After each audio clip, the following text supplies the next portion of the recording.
Friend this is Vipin, welcome to Guruji maker. तो friend हम लोग बात करेंगे केवीएस पीआरटी इंटरव्यू से रिलेटेड क्वेश्चन के बारे में, जहाँ पे इस क्वेश्चन के बारे में बहुत बार हमसे पूछा गया। मैं सोचा बता ही देता हूँ। हॉबी से रिलेटेड क्वेश्चन, इसमें बहुत सारी हॉबी हैं लेकिन दो हॉबी के बारे में बहुत ज़्यादा पूछा जा रहा है। तो मैं सोचा आपको इसमें ये बता दूँ एटलीस्ट क्वेश्चन क्या है और मोस्ट इंपॉर्टेंट जो इसमें क्वेश्चन क्या है जो पूछा जा सकता है और उसका आंसर आपको किस तरह देना है, वो एक ही आंसर है, उसके बारे में आपसे डिस्कस कर लूँगा। और यहाँ पे क्वेश्चन की अगर हम बात करें तो कर्सिव राइटिंग आप and kids drawing related question, मतलब बच्चे को आप कर्सिव राइटिंग कैसे सिखाएंगे, उसको ड्राइंग करना कैसे सिखाएंगे या उसकी हैंड राइटिंग कैसे सुधारेंगे, इन तीन चीज़ों पे हम चर्चा करेंगे। तो फटाफट हम चलते हैं अपने नेक्स्ट स्लाइड पे। ठीक, तो अगर हम यहाँ बात करें तो सिंगिंग एंड लिसनिंग जिसने भी अपनी हॉबी रखी है उनको क्या क्या क्वेश्चन पूछे जा सकते हैं। देखो यहाँ पे जो भी क्वेश्चन है ये मतलब एक बनाया गया है, बस ये फॉर्मल है, आपसे पूछे जा सकते हैं। इसका क्वेश्चन मतलब इसका आंसर आप नहीं भी दे सकते, दे भी सकते हैं, आपके ऊपर डिपेंड करता है कैसे हो, मैं बताता हूँ। पहला क्वेश्चन मान लीजिए आपसे पूछा गया यू लाइक म्यूजिक और सॉन्ग, आपको म्यूजिक पसंद है या सॉन्ग पसंद है। तो ऑब्वियसली आप लोग सॉन्ग बताइए क्योंकि म्यूजिक में आप फंस जाएंगे, बहुत सारे म्यूजिक होते हैं उसमें, म्यूजिक डायरेक्टर, बहुत सारी चीज़, तो सॉन्ग ही बताइएगा, कोशिश यही करिएगा। उसके बाद who is your favourite singer, ये आप जानना है, और जिसके बारे में आप बताएंगे मान लीजिए, ठीक, जैसे अरिजीत सिंह बता रहे हैं आप, तो ये आपको अरिजीत सिंह पर उनकी पूरी मतलब हिस्ट्री जानना है, एटलीस्ट ये जानना है कि देखो उनका पहला सॉन्ग क्या था, ठीक, वो कहाँ से बिलोंग करते हैं, उनका डेट ऑफ बर्थ भी मे भी पूछा जा सकता था, आप जानते रहिए। उनको सिंगिंग में कौन कौन से अवार्ड मिले हैं, उनका पहला गाना क्या था, बस इतना एटलीस्ट जानिए। और उनका लेटेस्ट सॉन्ग अभी जो आया है वो क्या है, और उनका मतलब स्टाइल क्या है। जैसे होता है ना सब कोई स्लो मोशन गाता है, कोई हिप हॉप, तो बहुत रैप चल गए हैं, क्लासिकल म्यूजिक, ठीक, ये चीज़ आपको इतना जानने से ज़्यादा आप इससे नहीं पूछा जाएगा। और जानते रहिए बहुत नॉर्मल है, 8 से 10 चीज़ें हैं, आप एक मतलब 10 मिनट में चाहेंगे सारी चीज़ क्लियर हो जाएंगे आप सर्च करके। ठीक, अब इसमें बहुत सारे सिंगर, आपको कौन पसंद, इसलिए मैं इसमें ये चीज़ मेंशन नहीं कर सकता, मैं बता रहा हूँ ये चीज़ आप करिएगा। ठीक, उसके बाद which type of song you like most, ठीक, आप किस तरह के सॉन्ग मतलब गाने पसंद करते हैं। तो आपको ये बताना होगा कि आपको क्लासिकल पसंद है, पुराने नए हिप हॉप जो भी है उसको पसंद है, और एटलीस्ट उसका एक गाना आपको याद होना चाहिए। और देखो गाना भी ऐसा होना चाहिए कि जैसे वहाँ पे ही आप रोमांटिक गाना मत गाना शुरू कर दीजिएगा। ठीक, कुछ ऐसा रिलेटेड हो, चाहे आप देशभक्ति के गाने गा सकते हैं या कुछ ऐसे जो मतलब समाज में इंप्रूवमेंट कर सकते हैं, ऐसे गाने। ठीक, अब वो मैं आपको बता नहीं सकता, उस चीज़ को आप खुद एनालाइज करिएगा। अब ये नहीं कि वहाँ हिमेश रेशमिया वाला कोई गाना गाना शुरू कर दीजिए आप, प्यार मोहब्बत वाला, वो सब चीज़ें थोड़ा दूर रहिएगा। ठीक, मतलब एक गाना ऐसा हो ताकि लगे कि हाँ आप, क्योंकि वहाँ पे देखिए आपकी एज के रहेंगे नहीं, ठीक, तो आपको ये चीज़ ध्यान देना होगा कि कोई 50 साल का भी हो सकता है, 45 साल, 40 साल, 60 साल, तो उनके हिसाब से गाने आपको चूज करना है।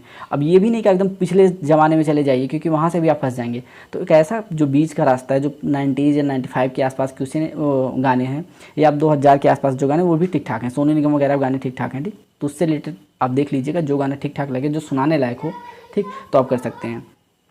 उसके बाद म्यूजिक अवार्ड के बारे में आप पता होना चाहिए कि सबसे बड़ा म्यूजिक अवार्ड क्या होता है। ठीक, और जो जिस सिंगर को आप सेलेक्ट किए उसको ये चीज़ मिला है कि नहीं, ठीक, ये जानते रहिए। उसके बाद म्यूजिक टाइप इन इंडिया, मतलब कितने टाइप्स हैं, ये तो मैं बताया ना कि बहुत हैं, क्लासिकल हैं, हिप हॉप है, और देख सकते हैं। ठीक, इसमें ज़्यादा हमको नहीं बोला, लेकिन सबसे ज़्यादा इंपॉर्टेंट अगर आपसे क्वेश्चन पूछा जाएगा तो आपसे ये पूछा, इस हॉबी का यूज अपने क्लासरूम में आप कैसे कर सकते हैं। यही मेन इंपॉर्टेंट। अगर इन सब चीज़ों से आप ये करेंगे सर सिर्फ मुझे गाना पसंद, बाकी मैं इतना नहीं देखता हूँ किसका सॉन्ग मुझे पसंद है, कैसा है क्या, बस मुझे जो गाना अच्छा लगता है, फील होता है, तो उसको मैं गा लेता हूँ, तो ये भी बोल के बच सकते हैं। लेकिन ऐसे जवाब देने से बेहतर आप थोड़ा सा रिसर्च कर लीजिएगा, क्योंकि हॉबी का मतलब होता है ना आप किसी चीज़ के एकदम डेस्परेट होना, आपको मतलब उसकी तरफ में पूरा झुकाव होना, किसी भी कोई भी मतलब कंडीशन रहे, लेकिन आप उसके लिए टाइम निकाल ही लेंगे। तो इस तरह की अगर चीज़ें हैं तो थोड़ा सा आप रिसर्च कर लीजिए, ज़्यादा नहीं, 10-5 मिनट की रिसर्च, सारी चीज़ें आपको पता हो जाएंगी। लिमिटेड क्वेश्चन, और जो अगर मान लो नहीं आप बता दीजिए सर इतना इस पर मैं फोकस नहीं किया, बस मुझे गाना अच्छा लगता है, इनका गाना अच्छा लगता है, तो मैं उतनी चीज़ें पता है, बाकी नहीं। ठीक, तो वो भी ओके करेंगे, इससे कोई दिक्कत नहीं, एग्री कर जाएंगे आपसे। बट ये क्वेश्चन इंपॉर्टेंट है कि आप इस हॉबी का यूज क्लासरूम में कैसे करेंगे। तो ये हॉबी बहुत ही इंटरेस्टिंग है क्लास में, क्योंकि आप बता सकते हैं सर क्रिएटिविटी के लिए हम चीज़ों को यहाँ पर ऐड कर सकते हैं, मतलब सॉन्ग करके। क्योंकि होता क्या है, जैसे मान लीजिए आप कोई पोएम पढ़ रहे हैं, आप सिंपल पोएम पढ़िए, बच्चे कम इंटरेक्ट करेंगे, लेकिन एक आप अच्छे टोन के साथ, अच्छे लय के साथ, अच्छे रिदम के साथ पोएम करेंगे तो बच्चे ज़्यादा इंटरेक्ट करते हैं आपसे। ठीक, तो ये बहुत अच्छा रोल होता है सिंगिंग और लिसनिंग सॉन्ग का। ठीक, तो ये पहला हो गया। दूसरा बात करें कुकिंग हॉबी का, तो इस पर बहुत क्वेश्चन आ रहे थे, तो मैं सोचा देख लेता हूँ। तो इस पर देखिए बहुत सारे क्वेश्चन पूछे जा सकते हैं, लेकिन मैं बताया ना सबसे इंपॉर्टेंट क्वेश्चन लास्ट वाला है, जो how do use this in your classroom. ठीक, इसका यूज आप क्लासरूम में कैसे करेंगे, उसके पहले मैं थोड़ा सा देख लूँ। जैसे बता दीजिए आपने मतलब आपकी हॉबी कुकिंग है, तो आप वहाँ पे ये बताइए, आपसे पूछा जा सकते हैं कि what do you like cook, आपको बनाना क्या पसंद है। ठीक, और वहाँ से वेज नॉन वेज ये सब भी सारी चीज़ें पूछ सकते, थोड़ा सा आप इसके बारे में देख लीजिएगा। उसके बाद what is the important for you, आपसे पूछेंगे कि आपके लिए टेस्ट इंपॉर्टेंट है, प्रेजेंटेशन इंपॉर्टेंट है कि न्यूट्रिशन, और अगर इंपॉर्टेंट है तीनों में सबसे ज़्यादा इंपॉर्टेंट क्या है। तो आई होप सबको टेस्ट और प्रेजेंटेशन भी तीनों चीज़ों की इंपॉर्टेंट होती है, बट वहाँ पे आप न्यूट्रिशन बिल्कुल बोले कि न्यूट्रिशन पे हम ज़्यादा ध्यान देंगे। हो सकता है हमारा प्रेजेंटेशन कुछ कम सही लगे, टेस्ट कम सही लगे, लेकिन न्यूट्रिशन पे हम पूरा फोकस करेंगे। बाकी तीनों चीज़ें इंपॉर्टेंट है, क्योंकि आप कोई सर्व कर रहे हैं, मतलब खाना बना रहे हैं, तो उसमें टेस्ट आपका एकदम बेस्ट होना चाहिए। प्रेजेंटेशन का मतलब किस तरह से आप थाली में परोस रहे हैं या किस तरह से किसी चीज़ को रिप्रेजेंट कर रहे हैं, ये होता है प्रेजेंटेशन, ठीक। और न्यूट्रिशन पे बहुत ध्यान होना चाहिए। ये नहीं कि बहुत ज़्यादा तेल आप ऑयल यूज़ कर रहे हैं, घी यूज़ कर रहे हैं, ठीक। इस सब चीज़ का मतलब यही है। तो ये चीज़ होंगे। उसके बाद can you make a balance diet plan for me. अगर आपको लगता है कि आप एक बैलेंस डाइट प्लान उनको बता सकते हैं तो ठीक है, अदरवाइज से आप हट जाएगा कि नहीं सर, मतलब मुझे बस कुकिंग अच्छी लगती है, डाइट प्लान के बारे में उतना सोचो नहीं। बट इसके बारे में थोड़ा बहुत आप देख लीजिए कि एक इंसान को एक दिन में कितनी कैलोरी इंटेक करना चाहिए, कितना वर्क, इसके बारे में थोड़ा सा देख लीजिए। अगर बताएंगे तो बहुत अच्छा इंपैक्ट पड़ेगा। मैं बताया ना, हॉबी का मतलब है किसी चीज़ के लिए आप बहुत अच्छे से एकदम डेस्परेट रहिए उसके लिए। तो अगर देख लेंगे तो अच्छा है, नहीं देखेंगे तो आप बोल दीजिएगा सर मतलब डाइट प्लान के बारे में तो मैं ध्यान नहीं दूँ, बट इतना कैलोरी इंटेक करना चाहिए, उसके हिसाब से चीज़ें कर सकते हैं। क्योंकि होगा क्या, मान लो 50 साल का बंदा है, वहाँ पे 50 साल का आदमी जो है पूछ रहा है, तो उसकी मतलब जो डाइट होगी अलग होगी। तो अब आपको तो फिक्स नहीं रहेगा, हमको 50 साल वाला पूछेगा 45 साल। अब पता चले आपसे 45 साल वाला डाइट प्लान देख के गए हैं, 50 वाला पूछ लिया, बता दें, उसके हिसाब से गलत हो जाएगा। तो जब डाइट मेंटेन किया जाता है तो वो देखा जाता है कि हाँ किस एज ग्रुप को आप डाइट प्लान मतलब सर्व कर रहे हैं, वो बहुत इंपॉर्टेंट। इसलिए इससे बचिएगा। कोशिश ये करिएगा सर कि वहाँ बोल दीजिए सर डाइट प्लान के बारे में उतना नहीं अच्छे नहीं, बट इतना हमको पता है कि कितनी कैलोरी इंटेक करनी चाहिए, कितनी आउट करनी, ये चीज़ें हो गई, ठीक। आप ये कर सकते हैं। उसके बाद what is the difference method of cooking, बहुत सारे मेथड्स हैं, इसको आप देख लीजिएगा। What is the optimum cooking temperature, ये देख लीजिए, बहुत नॉर्मल क्वेश्चन है और इसको जरूर देख लीजिए क्योंकि पूछा जाएगा। अगर आप बताएंगे बहुत अच्छा इंपैक्ट पड़ेगा। उसके बाद what is your favourite dish, आपसे कोई फेवरेट डिश पूछ लें और उसके बारे में आपसे पूछ सकते हैं, अच्छा अच्छा कैसे होता है, क्या होता है, कैसे बनाया जाता है, ठीक।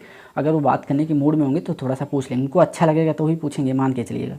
और सबसे लास्ट, इसका यूज आप क्लासरूम में कैसे करेंगे, तो इसका बहुत बेहतर, जो कुकिंग वाले हैं ना बहुत अच्छे से कर सकते हैं। क्योंकि देखो इसमें होता क्या है, आपको प्रेजेंटेशन करना है तो आपको पता होना कि हाँ किस तरह से चीज़ों को सर्व करेंगे। तो यही सेम चीज़ यहाँ पे भी, मतलब आप अपनी क्लास को कैसे मैनेज करेंगे वो चीज़ यहाँ से मिल सकती है आपको। किस तरह से सजाना, किस तरह से क्लास को डेकोरेट करना ताकि बच्चे हमसे इंटरेक्ट हों, ठीक। तो प्रेजेंटेशन के हिसाब से यहाँ पे भी चीज़ें आप अच्छे कर सकते हैं, पहली चीज़। दूसरी चीज़, अगर हम बात करें न्यूट्रिशन की, अगर न्यूट्रिशन के बारे में आपको अच्छा खासा नॉलेज है तो एटलीस्ट बच्चे का जो फूड प्लान है आप वो बच्चे उनके पेरेंट्स को बता सकते हैं पेरेंट मीटिंग में कि आप बच्चों को इस फूड को सर्व करिए ताकि इनका न्यूट्रिशन बहुत अच्छा हो, ठीक। ये चीज़ें हो गई। उसके बाद जैसे अगर हम बात करें, जैसे जब भी आप खाना कोई बनाते हैं तो उसमें होता कि आप कम चीज़ों का यूज करके मैक्सिमम आउटपुट देते हैं। तो ऐसे आपके क्लास में भी बहुत कम रिसोर्सेस अगर हैं उसका यूज करके आप मैक्सिमम आउटपुट दे रहे हैं, तो वो भी चीज़ें हैं। तो इन 3-4 चीज़ों को इन्वॉल्व करके आप इसको बहुत बेहतर आंसर दीजिएगा। मैं बताया ना, पहला प्रेजेंटेशन के बारे में बताया कि सर प्रेजेंटेशन यहाँ भी होता है, क्लास में भी होता है, और यहाँ भी कुकिंग में भी ये होता है कि बहुत अच्छे से सर्व किया जाए, सब कुछ अच्छा लगे देखने में, तो ज़्यादा लोग इंटरेक्ट होते हैं। क्योंकि खाना कितना भी अच्छा बना हो, अगर उसका प्रेजेंटेशन सही नहीं हो, सही से परोसा नहीं गया है तो एकदम बेकार हो। सिंपल सी बात नहीं, थाली में दाल चावल जो भी बना है आपने दुनिया भर का अगड़म बगड़ा पूरा परोस दीजिए मिला के, अच्छा लगे नहीं ना, लेकिन उसको अच्छे से रिप्रेजेंट करके चीज़ें आप थाली में परोसेंगे तो बहुत अच्छा होता है। उसी तरह आप हमारे अपने क्लास रूम में भी हम अपने नॉलेज को, अपनी एक्टिविटी को इतना अच्छे से प्रेजेंट करेंगे ताकि बच्चा इंटरेक्ट रहे, ठीक। ये हो गया। दूसरा, न्यूट्रिशन आप बता सकते हैं कि उनका हम डाइट देख सकते हैं, डाइट नहीं तो आप एटलीस्ट ये बता सकते हैं कि उनके पेरेंट्स मीटिंग में कि बच्चों को आप क्या टिफ़िन में दीजिए, लंच में क्या दीजिए, ठीक। तो ये हो गया न्यूट्रिशन। तीसरा, वही मैं बताया ना, बहुत कम चीज़ों का यूज़ करके बेहतर वो लोग बनाते हैं खाने में, तो वही आपको यहाँ भी करना है। मान लीजिए हमारे पास बहुत कम रिसोर्सेस होंगे, आईसीटी वगैरह नहीं भी होगा, फिर भी हम बहुत बेहतर तरीके से उसका यूज़ करके उतने में ही मैक्सिमम आउटपुट देने की कोशिश करेंगे, ठीक। तो आई होप इतनी चीज़ें क्लियर होंगी। मैक्सिमम जितने भी यहाँ पे क्वेश्चन है यहाँ से आप बच भी सकते हैं, सर इतना नहीं पता है, बट बहुत चीज़ें मैं आपको बता दी हूँ, उससे ज़्यादा नहीं। बट ये लास्ट वाला आपसे डेफिनेटली पूछा जाएगा और ये आंसर बहुत इंपॉर्टेंट होगा। मैं इस पर बार बार जोर दे रहा हूँ और इसको अच्छे से बताया हूँ। आई होप चीज़ आपको क्लियर होंगी। इसमें भी यही चीज़ आपको करना है कि मतलब क्लासरूम में कैसे इसका यूज़ करना है आपको अच्छे से बताना है। तो ये 2 चीज़ हो गई। और किसी की हॉबी में बताइएगा, मैं कोशिश करूँ बनाने की, बट मैक्सिमम चीज़ें यही है कि आप सिर्फ और सिर्फ उस हॉबी के बारे में ये सोचिए कि इस हॉबी का यूज़ हम अपने क्लासरूम में कैसे करेंगे, ये बहुत इंपॉर्टेंट है, ये पूछा जाएगा आपसे।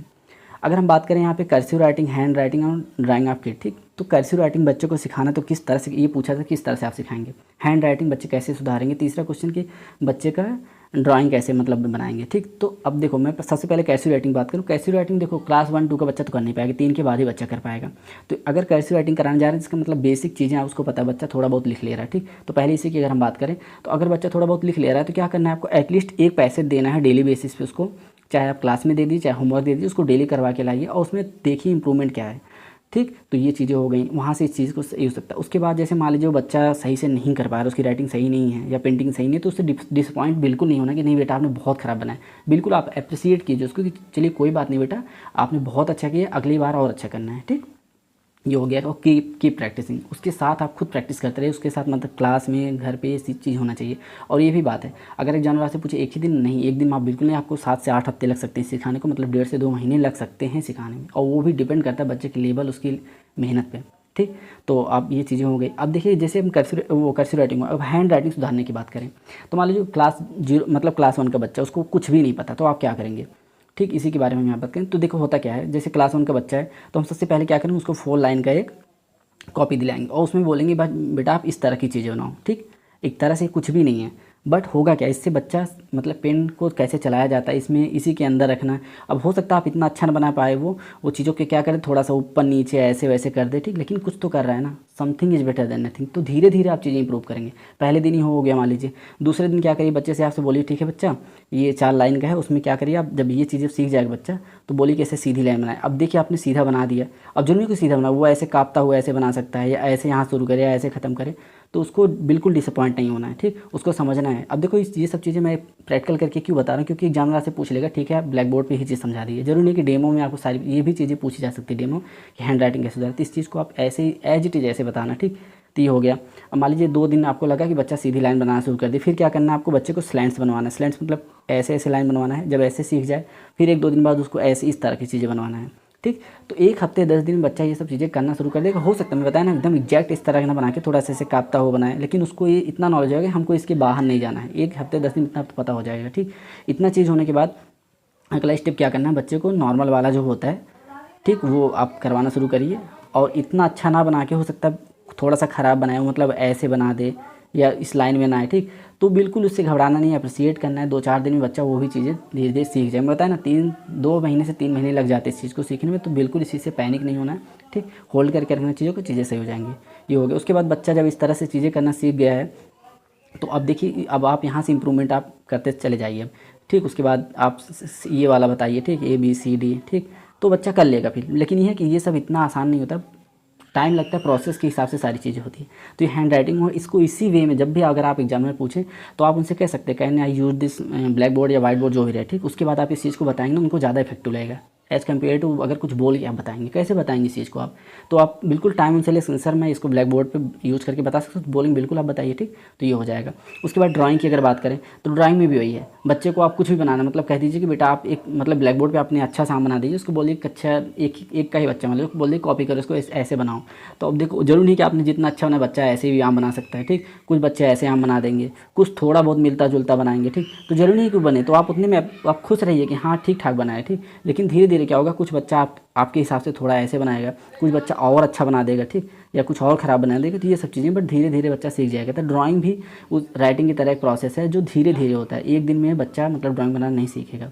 तो आई होप चीज़ें क्लियर हो गई, और यही एग्जैक्ट आपको चीज़ें बताना है। अगर सही लग रहा है तो, बाकी आप टीचर हैं, बनने जा रहे हैं, खुद समझदार इस चीज़ को, सही लग रहा है तो बिल्कुल फॉलो करिए। और सच में वीडियो अच्छी लगी तो please like share and subscribe. Thank you. जय हिंद।